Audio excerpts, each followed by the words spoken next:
Alright, so you guys remember when I was teaching you last chapter, exponential equations, and I said that what I was teaching you then was kind of fabricated by the makers of the textbook, in that a lot of the questions that you were solving were very special cases. Okay, and I said a lot of the equations used generally in mathematics, especially with exponents, are usually solved with logarithms. You didn't know what those were at the time, but I kind of made a promise to you that things would generalize and open up your field of vision much wider to a more general style of equations.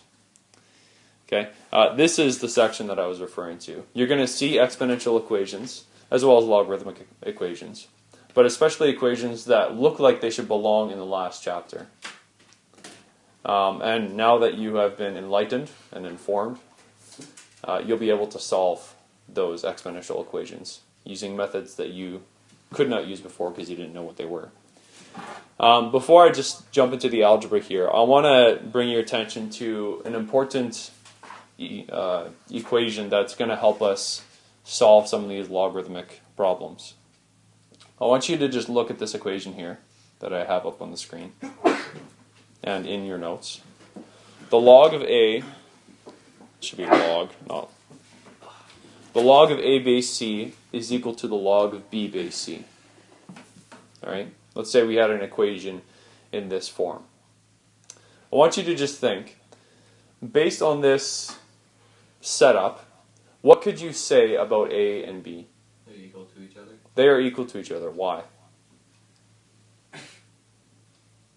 Why does it make sense to just say A equals B? C is equal in both. You divide both sides of the equation by log C. Okay, we can't necessarily divide out log C. It's not a coefficient like a 3 or a 5. Because the bases are the same.